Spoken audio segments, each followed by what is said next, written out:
নবম বেতন কাঠামো বাস্তবায়নের পথে সরকারি চাকরিজীবীদের জন্য বাড়ছে সুবিধা, মিলছে স্বস্তি। তো দর্শক, আজকে আমার দেশ পত্রিকায় সরকারি চাকরিজীবীদের জন্য গুরুত্বপূর্ণ একটি প্রতিবেদন প্রকাশিত হয়েছে। তাই ভিডিওটি না টেনে শেষ পর্যন্ত দেখুন। আর এখন পর্যন্ত যারা আমাদের চ্যানেলটি সাবস্ক্রাইব করেননি, দ্রুত সাবস্ক্রাইব করে ফেলুন। মহার্ঘ ভাতা ও নবম পে স্কেলের সর্বশেষ আপডেট সবার আগে পেতে আমাদের চ্যানেলটি সাবস্ক্রাইব করে ফেলুন। তো দর্শক, নবম বেতন কাঠামোর অনুমোদনের মধ্য দিয়ে সরকারি কর্মকর্তা কর্মচারীদের আর্থিক ও সামাজিক অবস্থানের বদলে যাওয়ার সম্ভাবনা তৈরি হয়েছে।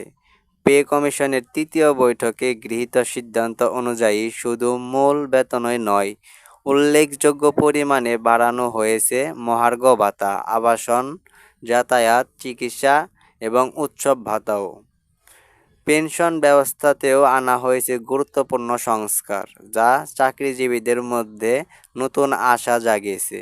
অর্থমন্ত্রীর ভাষ্য অনুযায়ী নতুন স্কেল কার্যকর হলে প্রথম গ্রেড থেকে শুরু করে 20তম গ্রেড পর্যন্ত সবাই এই কাঠামোর আওতায় আসবেন।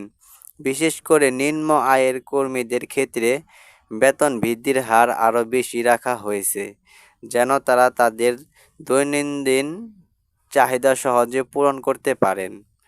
বৈঠক আলোচনায় কেন্দ্রবিন্দু ছিল বাজার দামের সাথে সামঞ্জস্য রেখে মহার্ঘ ভাতা বৃদ্ধি, দ্রব্যমূল্যের ক্রমাগত ঊর্ধ্বগতি এবং জীবনযাত্রার ব্যয় বৃদ্ধির পটভূমিতে এই সিদ্ধান্তকে সময়োপযোগী বলে মনে করছেন সংশ্লিষ্টরা।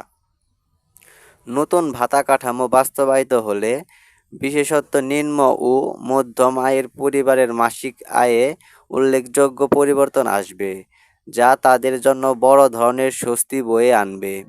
উৎসব ও চিকিৎসা ভাতা বৃদ্ধির ফলে কর্মীরা ধর্মীয় এবং সামাজিক অনুষ্ঠানগুলো আরও আনন্দের সঙ্গে উপভোগ করতে পারবেন বলে আশা করা হচ্ছে। তো দর্শক, এ পর্যন্ত এসেও যারা এখন পর্যন্ত আমাদের চ্যানেলটি সাবস্ক্রাইব করেননি, দ্রুত সাবস্ক্রাইব করে ফেলুন। মহার্ঘ ভাতা ও নবম পে স্কেলের সর্বশেষ আপডেট সবার আগে পেতে আমাদের চ্যানেলটি সাবস্ক্রাইব করে রাখুন। তো দর্শক, এই নতুন কাঠামো কেবল চাকরির সময়কালের নয়, অবসর পরবর্তী সময়ে আর্থিক নিরাপত্তা নিশ্চিত করছে। অবসরপ্রাপ্ত কর্মীরা নতুন ব্যবস্থায় বেশি পেনশন পাবেন, পাশাপাশি বাড়তি আবাসন ও চিকিৎসা সুবিধাও উপভোগ করতে পারবেন। অর্থনীতিবিদরা মনে করেছেন, নবম পে স্কেল কার্যকর হলে সরকারি কর্মীদের ব্যয় ক্ষমতা বাড়বে, যার ইতিবাচক প্রভাব পড়বে অন্তর্বর্তীকালীন বাজারে। এতে গ্রামীণ অর্থনীতিতে থেকে শুরু করে নগর অঞ্চলে খুচরা ব্যবসায় গতিশীল হয়ে উঠবে।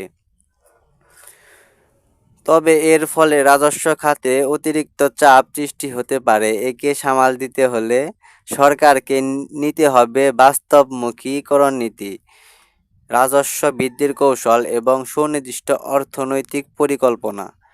বিশেষজ্ঞদের মতে, যদি এর বিনিময়ে কর্মীদের উৎপাদনশীলতা ও দায়িত্ববোধ বাড়ানো যায়, তবে এটিকে দীর্ঘমেয়াদী বিনিয়োগ হিসেবেও দেখা যেতে পারে। স্বাধীনতার পর এই নভেম্বরের মতো সরকারি বেতন কাঠামোতেও পরিবর্তন আনা হচ্ছে।